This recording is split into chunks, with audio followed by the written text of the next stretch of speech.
use that. Again, we talked about the reason we did that exercise, and any other feedback from that? I know yesterday we talked about it. Everybody sort of said, oh, there's a lot more steps to a grilled cheese than we ever imagined, right? I hope you replace that with there's a lot more steps to prescribing a drug in TouchWorks than you ever imagined, right? The preferences, the security setup. So that's the way we gather workflow. So I want to use all the examples that you guys did to incorporate some for some of our other training. So I do that. I have another question for the group. And Rob, you can go ahead and hit recording now. I don't know if you were doing that or I was doing that, so I'm good. I got it. We are recording, just so everyone knows. Thank you. So another question is, let's talk a little bit about your self audits that you did. So everybody, if you have it, bring it up. If you don't have it, think about it. When you're reviewing the cases you did, so I talked about yesterday, we had a big theme of we're making you doctors of support, right? So we just talked about being an intern. So the first level of doctor support, you're all interns, right? Soon you're going to graduate and be upper level residents. Before you know it, you're going to be doctors of support. And doctors of support do continuing education, which we talked about yesterday. We talked about the problem solving, where we have to push back and where we have to use shared vocabulary. Because if I say you have cancer, but I really meant you have a mass that we don't know if cancer, that's a really big difference. So we have to have that shared understanding. The other big piece we talked about, what we're going to practice today, is recognizing features in TouchWorks and understanding and learning their purpose, which means you have to have that continuing education circle. The other thing we do, we talked about journal club, where we meet and discuss things as doctors, articles that we've read. In your case, we talked about doing that with some of our training materials. Rob wasn't here yesterday, but we stole his slide on the fly sheet and searching in client portal using the ADVR link. So you narrow it down to that focus. So we thank him for that. So as we look at all of that and sort of put it together, one of the other steps in becoming a doctor of support is knowing how to ask for help. So we talked about that a little bit, right? Doctors don't do it on their own. They get consults from other physicians. They ask their colleagues, right? It's not a sign of weakness to ask for help. Matter of fact, it's an important skill to learn how to ask for help and to do so with the facts, right? So I'm not going to go to the specialist and say, hey, I have this patient, I want you to see them, without saying, I have this patient, I believe they have this, here's their laboratory data, notice the hemoglobin is X, it's, I don't know, 12, I'm concerned about that because this is a male. That's all the troubleshooting you do, right? The other thing we touched on yesterday was a really, really important fact, which is, if you don't write it down, it didn't happen.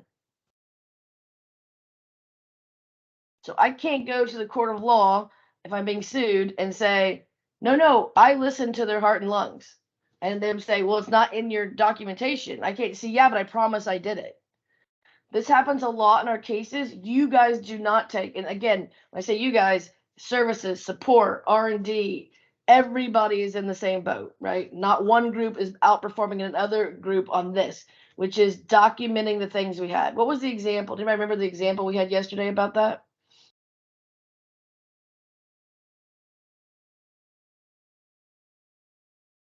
About the elephant. Yeah, that was that elephant example we were talking about, like having the same vocabulary. The example was, but that again, I appreciate this is audience participation. You know, the more you participate, the more I love you. So the example used yesterday is we see examples in cases in Devisis and all sorts of people say, I met with the client. That's the entire thing. It doesn't say, and we discussed this or we tested this. We need that synopsis of what was done, because some of these cases, you know, unfortunately go on for 3 months where we thought we fixed the issue or we didn't, or we have to go see what was said. Did we really understand it? And we'll go back and we'll read, well, they met with the client, but I can't tell what happened from that meeting. So again, we use that example to be like a physician charting in their record. I can't just say the patient came to the office. I gotta say, what we did in the office, how we do that, right? So using that shared vocabulary, writing that up. The other big piece of being a doctor of support, when you do continuing medical education, so we talked about how much I have to do, 150 hours for my state every 3 years, 150 hours for my facility or for my board specialty, and then every year take more tests. So every 10 years, I take a big test. So every time you do a CME activity, there's 5 questions you have to answer. And this is across the board. This is enforced the way continuing medical testing. It says, did you feel like this presentation was free of bias? Did you feel if this information would help your practice? And then it gets down to specific questions. Because of this training, what are you going to do differently in your practice? How quickly do you think this will, it doesn't say quickly, but it basically is asking how you will then apply it, not just how do you think it'll help your practice? Well, how are you practically going to apply that? And you have to answer those questions on every CME to get credit, because what they've learned over the years is if you don't have an action plan, it's not going to work, right? So yesterday, one of the things we talked about is the CME that we have to do. And we talked about what are all the ways you could do that CME. So having study groups, reading those articles, right? So we talked about, I'm just going to back space here just because everybody's going to watch this video series that Rob put together based on a presentation I did about, and because one of the things I planned on focusing on today, like I said, today is sort of a catch-all day to catch up from the last 2 days because we covered a lot of information. I really want you to pay attention to lesson 3. What do we do when we can't reproduce an issue, right? Let me tell you what we don't do. We don't say, sorry, we can't reproduce it. Good luck. That would be like coming to the doctor and the doctor says, sorry, I don't know why you're coughing. Have fun. It wouldn't make sense, right? We have a due diligence we have to do to research it. And when we don't know what else there is to do, we ask for help, right? Internally, among our team, among our manager, and then in the case of actual support or services ticket, it might involve development. When you're communicating something that you can't reproduce, that's where that documentation is so important. Because what I know through all my experience in reading a lot of cases is, and talking with you when we have a question about the case, you are doing far more research than you give yourself credit for. Anybody agree with that?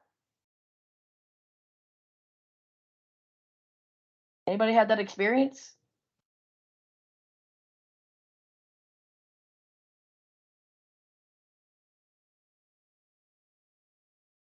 Occasionally, yes, but not all the time we are able to justify the work that we put in. Because on some of the cases, either we are not documenting each and everything, or we are not able to put across all the work that we've done.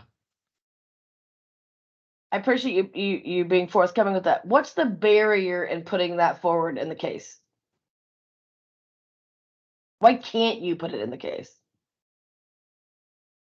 So sometimes, so this is something that I came across while auditing my cases. So some of the things that I think are understood, which I kind of overlooked, during the documentation.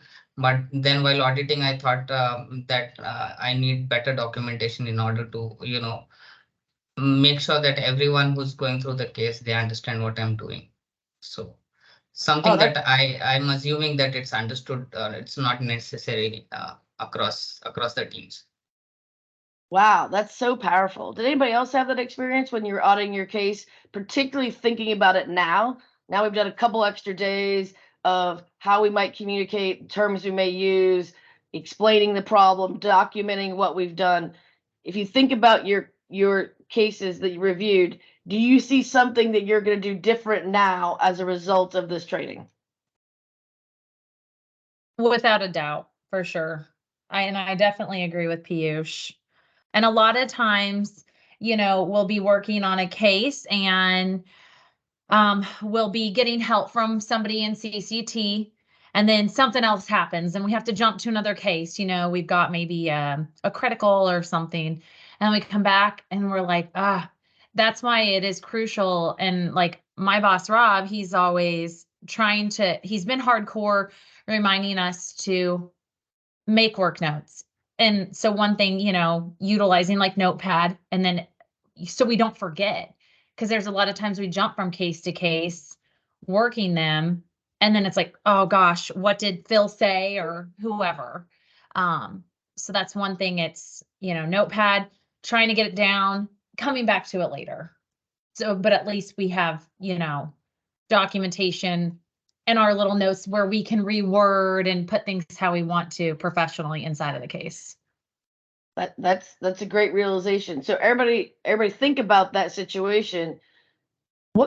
So writing in the notepad is one example. What else can you think of that you guys could do? Small thing that you could do to aid in that? Because you're right? So remember, you're becoming doctors of support. And guess what doctors see? Patient after patient after patient, right? You're jumping from case to case because now somebody needs this, or now it's their time, or you had a meeting scheduled. So you are doing a lot of that back and forth, which is why our communication is so imperative, because it is asynchronous, meaning we don't have them right in front of us, and we need to sound professional, but we also need to be clear, and we also need to be thorough, right? So if you see a patient at 8 a.m.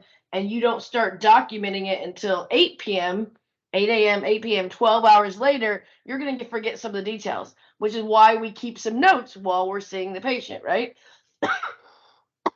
Excuse me. So who has some practical tips and tricks? You mentioned Notepad. Who else has a tip and trick or something they can think of that could help this barrier to getting the documentation, particularly when you've done a lot of testing, a lot of discussion, and you're not taking credit for what you've done?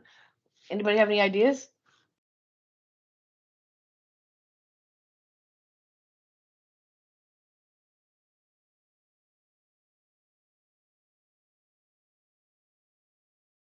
I know you do. Somebody out there, don't make me call on you. If you haven't spoken, take this as the chance to be outside of your comfort zone. You're in a really safe space. There's nothing you can say that we won't be like, yeah, that probably makes a lot of sense. Because you guys are using these tips and tricks, right? So what are you doing? Is there anything you're doing, anything you can think of that can help?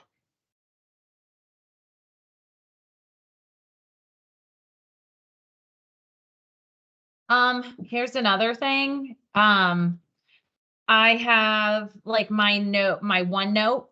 I have a specific file folder where I keep my SQL queries that I have used, and I title them, because there's times I'll be on a case or a new case comes in, or someone says, hey, have you ever seen this before? And I'm like, crap. Yeah, give me a second. Let me go back. Let me take a look.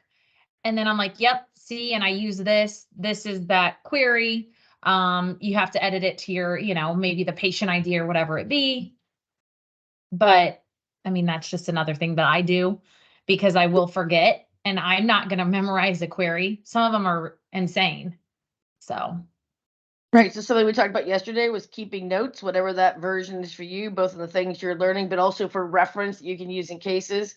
We talked about creating macros. There's actually a lot of Chrome free tools that let you create text macros. If there's phrases that you say all the time, back in the day before we had those, I had a Word document where when we finally wordsmith something we wanted to say to the client, because we got the same question a lot of time.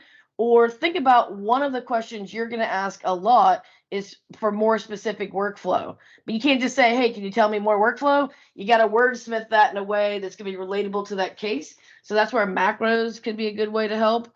I would say, just off the top of my head, and this is something that I encourage you guys to get together, thinking about that journal club and thinking of bouncing ideas, because I know some of you have other ideas you're just not sharing, right? You're a little shy. One is a video. So, hey, we did this yesterday. I had a meeting with one of the POs, and we were going to follow up. So we'd had a meeting with a group of clients about new scan, and I had a lot of notes I needed to give her. So we said, hey, we split up in another meeting. We flipped the recording and the transcript on, and we just recorded it. So one of the things you might do is when you're talking with Rob or Phil or CCT, and you're getting someone else's, or you just want to make your own notes, video is a great way to do that. You can use the transcription. There's other things that will transcribe that Rob and I were just talking about. It's a great way to capture some of those details. If you're doing testing for yourself, throw the video on for yourself, right? You can make a Teams meeting with just yourself in case you don't know how to do that, and have it record so you have an artifact. So if you are worried you're not capturing all the detail that you would like to have, right? Another cheap thing that I do all the time is I use Google, just Google Docs. Word can do this as well, and just use the voice dictation feature to dictate my notes to myself, so I can come back later. Because if you've ever seen, and there's a few people on this call who can test this, if you ever seen my handwriting or my typing, you would have no idea. I don't even know what they mean half the time. So I use a lot of voice notes because it will capture it. You can also just record your voice as a whole. So that's a good example. If you're going from place to place to place, that's one of the reasons why physicians dictate, right? Is because we have a lot of stuff that is fresh in our mind that we don't want to lose before we go on. We might not use that dictation as a whole. We might use voice recognition, and there are all sorts of free programs that do that. So just something to keep in mind, just a practical thing. Because when we talk about these barriers, we're also looking for how can we lessen these barriers, right? So if you're going back and looking at your case review, you found some things you'll do different. We need to have some practical ideas of how to solve that, because having it take twice as long on your behalf probably isn't sustainable, right? You're busy, you have a lot of cases, you feel that pressure. So that's where tools can help. Anybody have anything else from their case review that now that we've done this training, think differently? I just have a quick question. What do you use for the, like, when you make voice notes, do you just use your phone? Or do I you have something specific? So it's not a bad idea. Yeah, so you can use your phone, right? Obviously, don't put a PHI in there. So I'm really experienced in using that. I honestly I'm more likely personally. So the voice memo feature that's on your phone, like Google Chrome has several extensions that will do voice memos as well. You can record and put recordings in Google Docs as well. I tend to do it with the transcription on because I can see it real time, and I want text normally when it's done. But somebody else might have a good thing. We could ask Chat GPT. We could go Google as a group and figure out. So I don't have any better recommendations than your phone. I'm more likely to have Word or even Outlook do a voice transcription so that I can see it.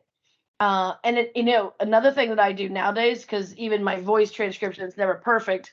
Couple things that I do. I take a lot more type notes today and then throw them in Chat GPT and have it just fix them. It fixes all my typos. It organizes them logically. I don't put any punctuation, any capital. I did a demonstration of this actually for my daughter. She's a school psychologist, and I was teaching her how to use AI to help with her reports. I was showing her how I do it with clinical notes. And basically, I threw on voice dictation and Google and talked as fast as I could, because that's how I do it. And it had so much stuff wrong. And then I threw it in Chat GPT and I said, act like a medical scribe, organize this logically, blah, blah, in this format. It looked perfect. It's crazy what it will do. I think, Gene, this is Rob. I think we should put a flag here. And if there's any external or specialty training that this group might want, or not even training, but like a showcase of some of the tools that you could use for this kind of stuff, I'd be happy to put that together. Off the top of my head, I think I would suggest either working through Stream, which is, I think, Ben, what Ben used to record himself doing a video. And Clipchamp is a free thing with Windows that we all should have. If you do just a create or record, you can capture your screen, your video, audio, whatever you want as you're talking, and keep like a library of notes that way. It might be helpful. But again, I'd be happy to put together something quick and show everybody some of the tools that we could use. I would say you're hired, but you already have that job. So when I did my recording, I literally just opened a Teams meeting and hit record by myself, which is why at the beginning I was like, this is super weird, guys. But then I will say, last week at our client conference, Rob did a demonstration of all the tools he uses, and I was like, oh man, I could be way less embarrassed about my recording if I had used any of Rob's tools, because there's a repository of really cool stuff that can transform your recordings to something a lot cooler. Yeah, I think, Rob, it's something that we all need. So we'll put that as many of the action items that have come out of this training of, we need to do this next. Let's put that on the list. But the good news is, in addition to using all those things, everybody has Teams today. Everybody has Word today. So you don't have to have the perfect solution before you can start doing it, because you're going to change over time. The notes you make as an intern are not the notes you make as an attending doctor, right? So your way you do it, not only the tools you use, but the language you use and how you do it, you just start practicing, right? That's why they call it medical practice. We're just practicing on all of you. Anything else that you learned from doing your self-review that you'd like to reflect on with the group, or the workflow exercise with the oil change grilled cheese?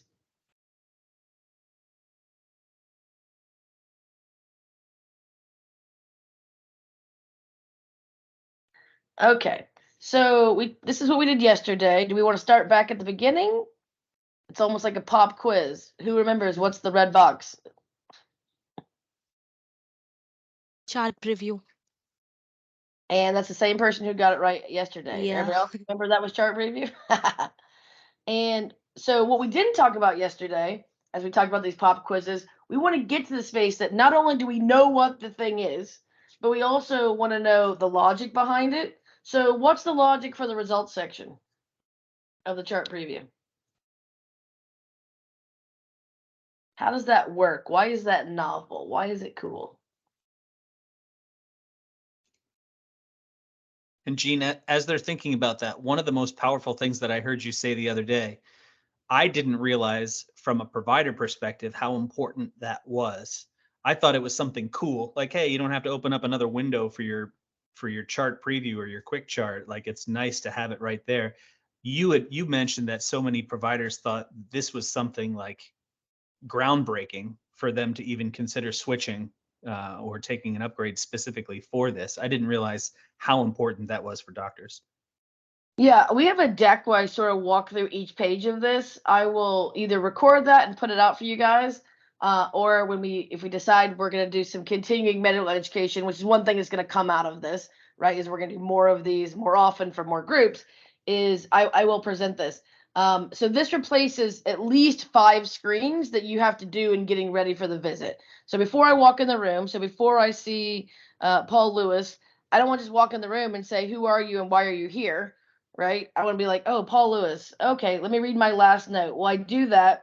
We talked about this yesterday. Where would I see my last note and how will it be formatted? Anybody remember from yesterday?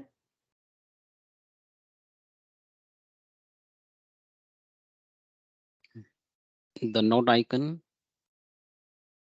Yep. So the top there, it says reset with me. And then why is this note icon different than some other note icons? When you see the little, which is hard to see in this picture, when you see the black at the bottom, which is 3 little black ellipses, what does that mean? Who remembers?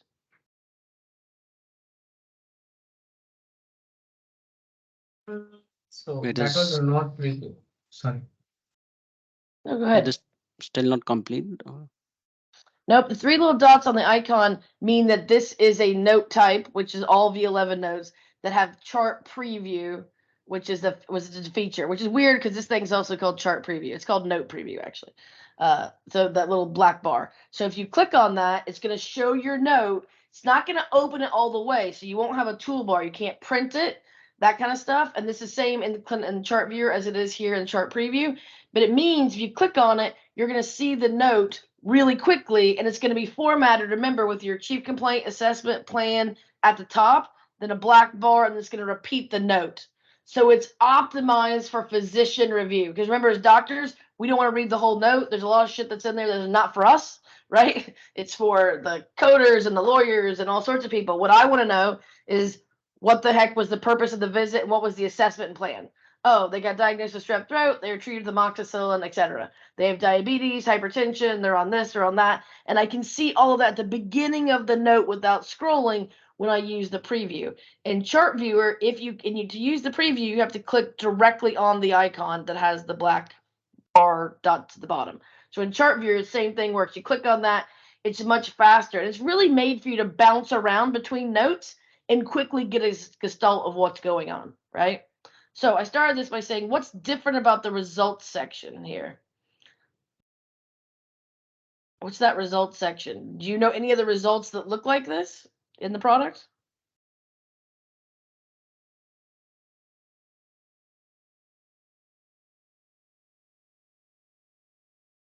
What I hope you all look at and see is if you looked in Chart Viewer, you're never going to see badges like this, 3, 2, 3, 3, because in this feature, we've done something that we've wanted to do in Chart Viewer forever, and we still don't have, which is we've rolled up the results. So if you think about it, one of the unique features about TouchWorks is that when you look at an order and you look at its result, there's a flow sheet in there majority of the time. The client doesn't build that flow sheet. That's a product of TouchWorks that if you have something that's numeric like that, we will flow the results. It's probably one of the coolest things in TouchWorks in terms of usability. So before you go in the room to see the patient, you want to quickly remember anything you can remember about the patient. And the way you do that is you read your last note.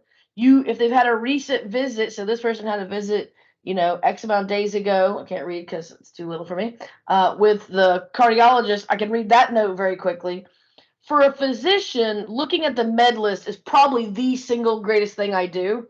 If I have no time to do anything else, I look at the med list because the number of meds you are give me an idea of how healthy or sick you are and the kinds of meds you're on. So if you're on 3 different medicines for your blood pressure, then you're a little worse off. If you're on a lot of meds of convenience, that gives me a little idea about your personality, right? And so looking at the med list is the thing that most physicians do no matter what.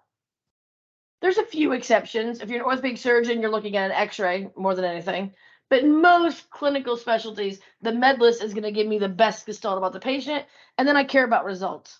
So for a lot of us, we do have the active problem list there. We're glancing quickly at the current meds, and then with the results, because they're rolled up like this, I know that I'm going to see a trend. And so instead of opening, I can just go straight to the hemoglobin A1C and see the trend over time. And so the other presentation sort of has that, which we'll get to you. So we jumped ahead. Who remembers what's on the left-hand side? In the red box. The action bar. Yeah, and remember, we learned something that a lot of people didn't know yesterday. What's the overriding premise of the action bar? How do we decide that tasking went there, that document task, print task, work list, what things go in the action bar? They are not patient-centric, all the Right. menu items. Perfect. You are absolutely correct. They go across patients. Versus if you're looking in the middle of this dialogue or on the schedule and you see icons and you see the chart and the charge jump links, those are going to take you to this patient's clinical desktop, or AKA chart, this person's charge module, right? Whereas tasking is going to be across all patients. You can get a view to see one patient, but tasking goes across patients. Printing task goes across patients. Now, one of the ones we didn't get to yesterday, so I'm going to jump ahead a little bit. So this was the document workspace. I'm going to jump to some of the ones we didn't talk about yesterday. What's this dialogue?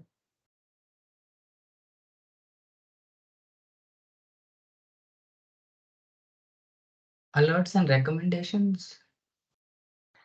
Recommendation. So if you look at the top right-hand counter, you see the little bell and you see the R. The R would open this dialogue here. You also see the R in the ACI, the Add Clinical Item Workspace. What do these represent? What do you have to be to get in this list? How do you get something in this list of R's? Anybody know?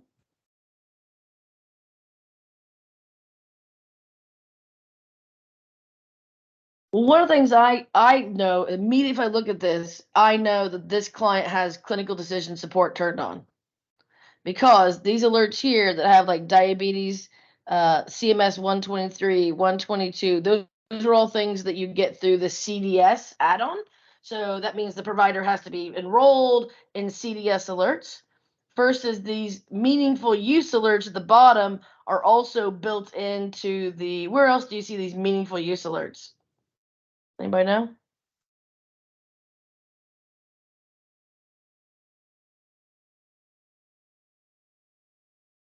I'm going to give you a weird hint, and just because I want to know. If I was on the schedule and I hit that, what looks like a person's head, it reminds me of the old MSN logo. If I hit the head logo, in TouchWorks, where do I go? Anybody know?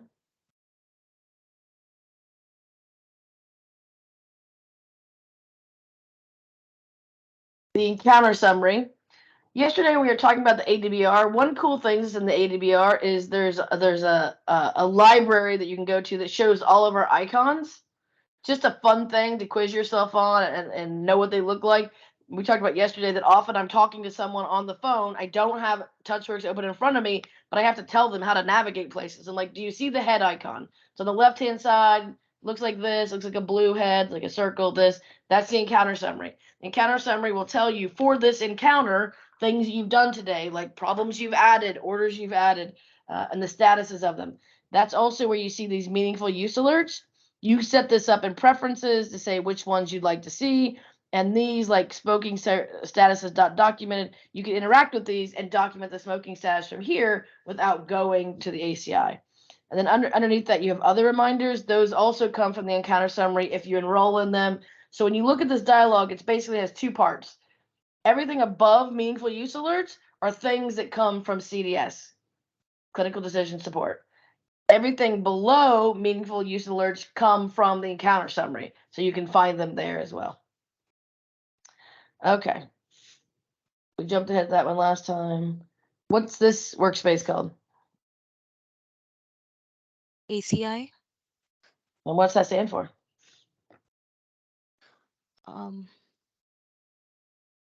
Add clinical item. And what do you do in the ACI? What's its overriding theme? So we can here add the problems or allergies. We can also order a med from your. Yeah, you're 100% correct. What I do a lot when I'm training users, so end users like physicians or residents, I often say, this is your one-stop shop. Everything you're going to do where you're doing something new, you're going to do it here, right? You're going to add a problem, past surgical history, family history. You're going to add an order. You're going to put a new allergy in. You're going to write a new medication. You can do other things here as you become more skilled. You can use this left-hand panel and the right context menu or the component toolbar menu to do things like refill meds, discontinue things, but its purpose is in its name. Add clinical items. The goal, if you are observing someone using a workflow and you're watching a provider document or a nurse document, and if they come to this screen more than 3 times in a single visit, you just know they're not very efficient. The goal of the ACI is to sort of be a one-stop shop, but you do have to understand that, you have to be trained that, you have to think about it that way, right? Because otherwise you spend a lot of time like, people are doing this, oh, go to the ACI, do one thing, come back. Oh, go to the ACI, come back. The idea is that you can jump between all of these tabs. So like if you're a nurse doing an intake, and when I say a nurse doing an intake, who's likely doing the intake in an outpatient clinic?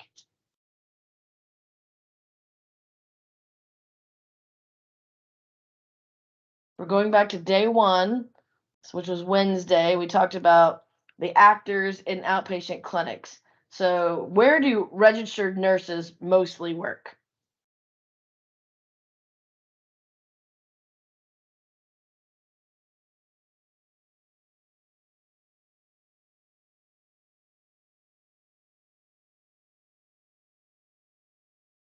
At a hospital? Right? So Patient care. Yeah, so mostly in the inpatient world, you have RNs. You'll have an occasional RN in the outpatient world, but most of the back office care, I mean, doing patient intake, doing vitals, giving meds, what person does most of that in assisting the physician in an outpatient office? Remember? Nurse. Or This is the reason I reintroduced these concepts, right? A couple days later, because it's going to take us practice to remember them. This is a really critical one. It's a medical assistant, and they can be certified or not. And the reason is there's actually even been lawsuits, believe it or not, because a person, a physician has said the nurse will be in to do such and such, but the person who's coming in is not a nurse. They're not credentialed as a nurse, because nurse is just a term we use as sort of a wastebasket, sadly, to often mean a registered nurse, a licensed practical nurse, not a medical assistant. They don't have the same training, the same credentials. So we're really cautioned a lot in medicine not to say nurse if it's really not a nurse, right? So it's an assistant. It's the person in the back office. Why do I care about that for TouchWorks? So how did we relate that to doing a case or a support issue for TouchWorks?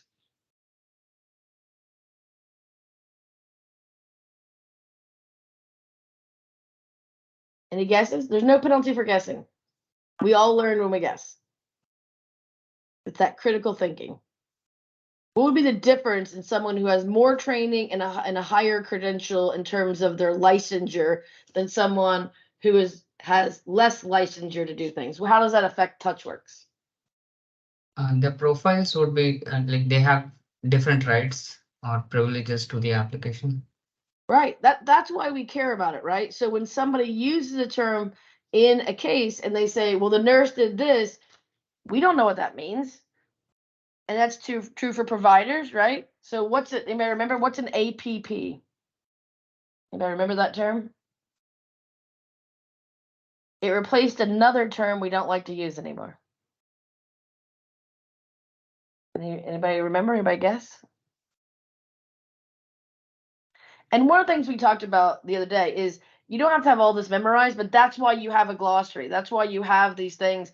And eventually you will have them memorized because you'll start to understand how they affect the things you're gathering. So an APP is an advanced practice provider. That's someone like a nurse practitioner, PA, versus a physician as an MD, DO. They could be credentialed exactly the same, or one of the things that's in your glossary for the TouchWorks role, for the roles, is something called incident to billing.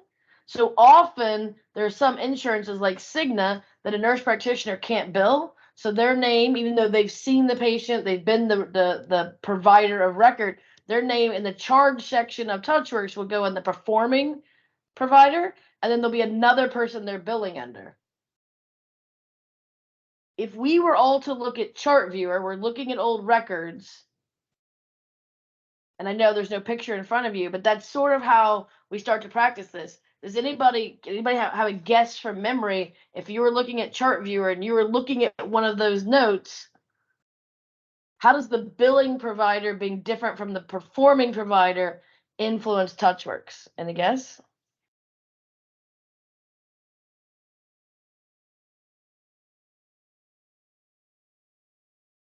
Don't be shy. Wouldn't their rights come into play, like Piyush had said? So it could be, right? We previously? don't know. So I think a good thing I think that answer is correct, but I'm going to give it a little nuance, right? The initials. Who determines how their users are set up? So being a nurse practitioner, who decides at an institution how that person is going to be signed up? It's going to be that institution, right? So we can't have an assumption that a nurse practitioner set up at Murfreesboro is going to be the exact same way one is going to be set up at Northwell. Because again, that's one of the hard things about our application is that the administrator can do what they want, but it gives you the thought process. Hey, a nurse practitioner often may not have the exact same rights. So I need to investigate in this case what rights they have, because that will really influence what they're telling me about being a note owner. Do you see how that starts to come together? That's where the critical thinking comes. So the vocabulary alone gives us an idea when they tell us a case. So if they say the nurse does this, we're immediately going to think, oh, nurse, they probably mean medical assistant, because that's more common in the outpatient world. So I wonder if their rights and privileges, if I need to confirm that. It could be a case where you don't need to confirm that, right? But it could be a case where that's really important. Does that make sense? Do you see how this starts to come together?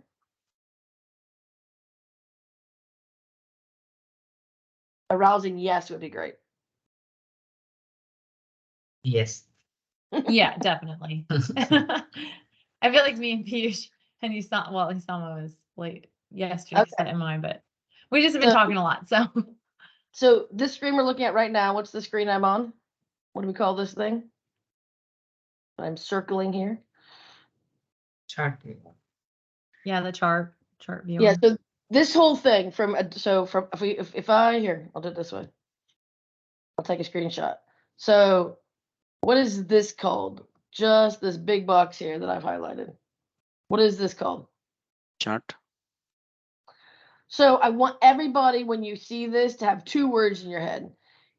Part of you are going to say chart because we changed those jump links to say chart. But I also want you to think of this as the clinical desktop. That's its sort of official name. And it's unfortunate it doesn't say that on the screen anymore, but you want to create those because remember, what does chart mean? It means everything, right? So the first thing we talked about yesterday was if somebody uses the word chart, you're going to have to say, do you mean this screen, clinical desktop, like you clicked a link that said chart, this jump link? Do you mean chart viewer? Do you mean the entire record system? Because the word chart could mean 9 things. So the question I was asking, right? Anybody know what this button does if I click it? Full It makes screen. it the Full full screen. screen. Yeah, so that's I like to call that my trick question. Remember, most things in TouchWorks, if you hover over them, will tell you what they do if you don't know. So I'm just going to make this bigger so you can all see it. So if we had a document here, so what does this little black icon mean on this piece of paper icon, but not on this piece of paper icon? What's the difference?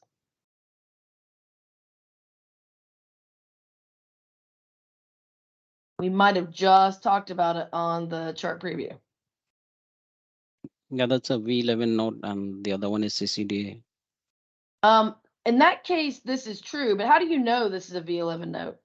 What tells you that this is a V11 note? The icon. Nope. You'll see the icon on other kinds of notes, just not on CCDAs. What's going to tell you this is a V11 note, the way you immediately notify this. I mean, there's one thing in ChartViewer that if you look at it, you say, that's a V11 note. There's nothing else that does this. And that's when you see the name and then parentheses and then another name. A lot of times they're going to be the same like it was here, right? Two ankle initial, two ankle initial. But anytime you see this string with a parentheses in it, you know that's a V11 note. What you're seeing is the first 2 ankle initial is the name of the output. The middle in parentheses of the name is the input, because those could be different. A lot of cases they're going to be the same, but if you have an input with multiple outputs, then you'll see something like 2 ankle, clinical summary, all sorts of stuff. And then in parentheses, you would just have the name of the input template, which is 2 ankle initial. So, what is this name right after that? So this is the V11 note. What we talked about is this is the chart preview feature, just finishing that. This is where it's going to give you this. And if it has an assessment plan, it would put it at the top like it does here. That appears to be yet again broken because it did one thing wrong there. That's different. This is that chart preview, excuse me, that note preview feature. This is probably blank because it's probably just a blank document. This is what happens when you go in one of our test environments. So you have the name of the input, or the output, the name of the input. What's this name right here? What's the next name in this string? The note author? The note owner. The author Owner. can be lots of different people, but when you start a note, right, there's always a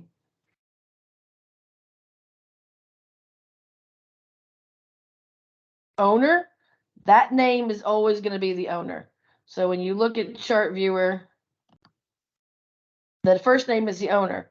Then what is this other name? And remember, I brought this up. Let me remind you the context. We said, hey, a nurse practitioner may not be able to bill insurance on their own like Cigna. They'd be the performing provider and the physician would be the billing provider. So this is the encounter date that this note is associated with. What's chart update or non-appointment or appointment? What's this part of the string tell us? That's the encounter type. Yeah. Yep. That's the encounter type. And then the next thing is you get one more name. What is this name? Is that the signing authority or who signed the note? That is a great guess. That would make a lot of logical sense. Remember, we talked about TouchWorks. The reason we guess like this is because we want to think what's intuitive, and then we have to learn that, hey, that may not be the answer, right? So that's a great critical thinking. Yeah, like, is this that? It gives you a hypothesis to work against. That is not the right answer, however. For this Is that one, who created the encounter? this is the encounter provider. Now, that's different than who created it. If it's an appointment and the person is fully credentialed, like, so when the nurse practitioner, if let's say there's a patient, Abanaya, she's on the schedule for the nurse practitioner, the nurse practitioner will see her. But if the nurse practitioner, and so when you first look at this in Chart Viewer, you'll probably see the nurse practitioner's name in both places. But once they go to the bill and they put a different billing provider in, the billing provider becomes the encounter provider. So this now is reflecting the encounter provider. And this is the specialty of the encounter provider. That becomes a huge deal when you have people who are not fully credentialed to do billing, like residents that we talked about, and or some nurse practitioners, because you'll start to get some differences. And then if you have chart viewer views based on name. So I use this example just to be like, this obviously gets complex fast. So again, this isn't going to be on your quiz, but you start to see that critical thinking of how learning the terms and understanding the logic of each of those comes together. So there's two things I want to do quick because we're at the end of our time here coming up. Is I want to go back to the PowerPoint for a second. There was one I wanted to get to that I didn't get to. Oh, it's this one, but it's, oh, okay. So I cut off the action bar here so you couldn't see this one, but I want you to see that it's highlighted. What is this screen? So I use the action bar to bring this up, and then I'm seeing this screen. The work list. Specifically, what kind of work list is it?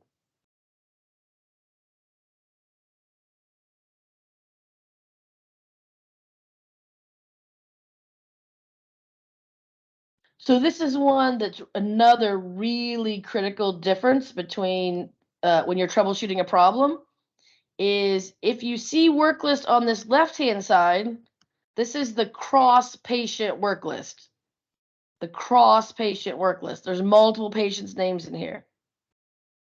If you're on a clinical desktop and you see work list, that's called the patient work list.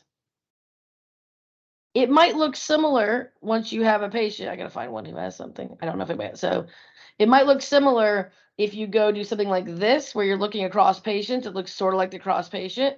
But notice we have a patient in context and only this patient. The patient work list and the cross patient work list, I don't know how many of our customers I've done. So every time you do a case, if you ever write the word work list and you don't write cross patient work list or patient work list, I will tell everybody to send it back to you. Because they don't work the exact same. The buttons at the bottom are different. On the cross patient work list, you don't control the buttons. On the patient work list, these buttons are controlled. We really, really recommend that you use the that physicians use the patient work list for the things that they do. So authorizing orders, etc. That is not how our customers over the years have lost that knowledge. And so I every time a case comes in with work list, I spend half my time explaining why this view was really meant for people who do scheduling, people who are doing order lifecycle. This is the worst way to verify a result. I'm going to do a special training on that because it's something I want to share with a lot of people. And so you'll look forward to that. But I want people just to start to get the idea. And in your vocabulary for TouchWorks, there was patient work list and cross patient work list because you need to know the difference. If you just say work list, it's just you're giving me a word that I don't know what it means. Because without the other word, I don't know what it means. Okay, and then I wanted to end today with two little examples. I'll take this one first. So this is a real case. I went to the case dashboard, just grabbed one. So what would you tell the client if they put in this case? What's your first instinct on this case?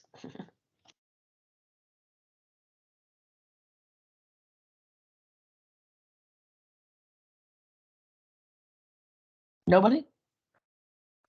Well, I mean, it's very Hmm. vague information. What client, like who? I just reading this part. Yeah. Does I the would chart need more show? explanation on this one. I mean, like I would like if I would be there, then maybe I will call the client and I will ask for more details on this, like what exactly is needed from our side.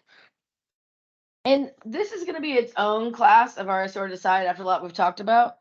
This isn't acceptable. This is not fair to you as a support. If you're going to put the same short and long description in, right? Many of you try to work these cases so diligently. This is the kind of case we have to push back on. And we'll be able to push back on cases as we improve on handling the cases where they give us a lot of the information. We get a great case, and then we ask a question that, I'm going to be honest with you, comes across as stalling because they've given you the information that you need to do the next step. And that's our job, is to help train you on the difference, right? What about this one?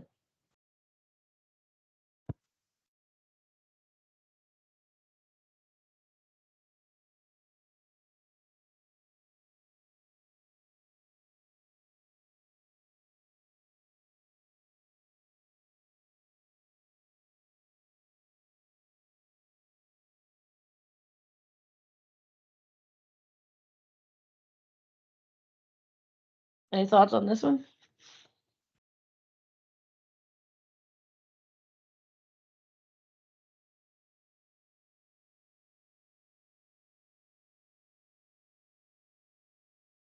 No thoughts?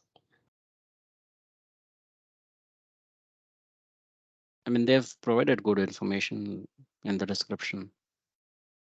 I disagree with you. Yeah, I And I it's don't I not think it's good confusing. information. I'm a little Right. confused. So, and this is what we do to them. This is what they do to us, right? They think this is crystal clear.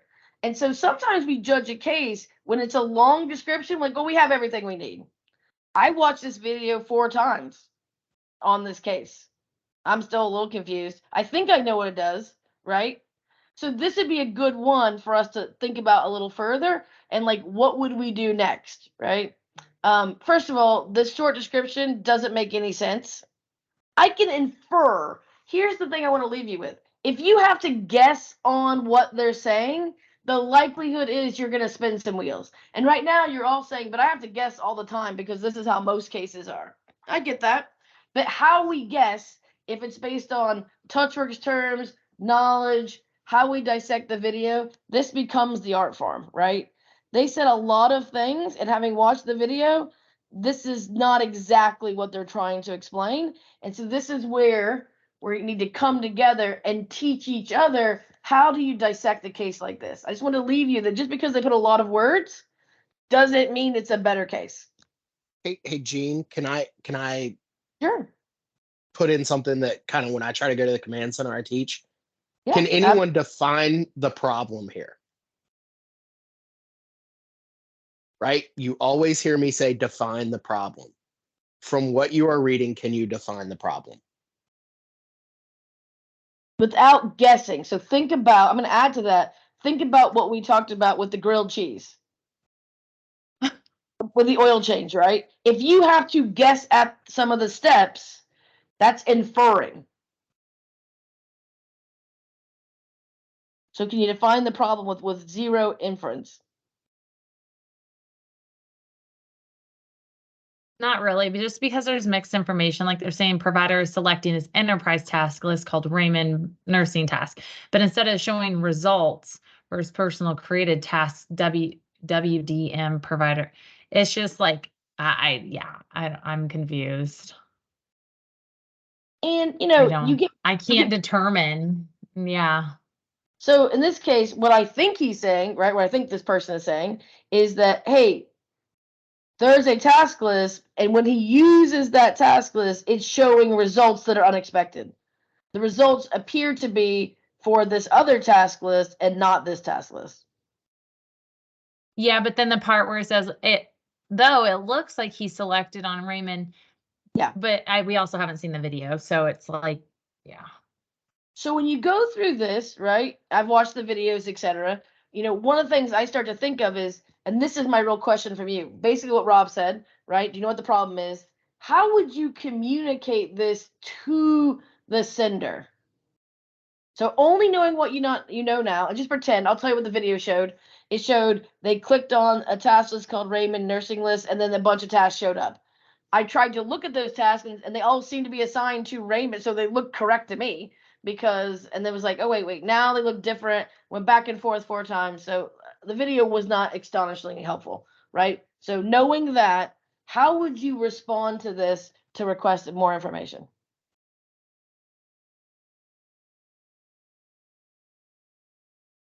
For sure would need to get on a call. Yeah, I don't know, right? There's no right answer. So being on a call might be the most expedient, but another tool in your arsenal is to repeat what you believe to be true and say, this is what so I think you mean blah, blah, blah, blah, blah. Put it in your own words and explain it and ask them, is this correct, right? If you have enough information. Yeah, like, is this what I'm looking at and trying to go into their application and see, right? Just kind of trying to reproduce what they're telling you to see if you understand it, and then give that to them. And often, if they caught a video, they obviously, did they get lucky or did they do it on demand? They said it's happening often, right? Another one that's always is anyone else experiencing this, right? Do you have any other user task lists that are doing this?